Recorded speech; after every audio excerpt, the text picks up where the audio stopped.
ভাবছো তো আমি কি ভাবছি? আমিও সেটাই ভাবছি, এই সন্ধ্যাবেলায় কিছু একটা মুখরোচক খেতে ইচ্ছা করছে, কিন্তু কি খাওয়া যায়? যেহেতু একাই আছি, কিছু তো করতেও ইচ্ছা করছে না। কিন্তু চলো দেখি ফ্রিজে কি পাওয়া যায়, বর্মশাইকে সারপ্রাইজ দেবো। চলো দেখি কি আছে ফ্রিজে। ফ্রিজে তো তেমন কিছু নেই, শুধুমাত্র 3টে ডিম আছে এই যে। তো আমরা 2টো ডিম নিয়ে নিচ্ছি, এই 2টো ডিমের করবো ডিমের চপ।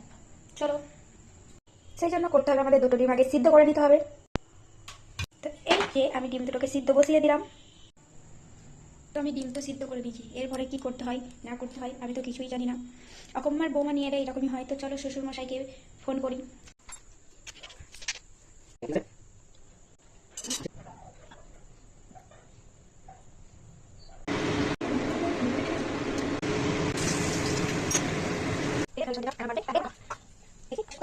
আমি বরকে সারপ্রাইজ দেবো করে ডিমের চপ বানিয়েছি, আর বর আমাকে সারপ্রাইজ দিয়েছে, দেখো এই যে কেন খাবার নিয়ে চলে এসছে।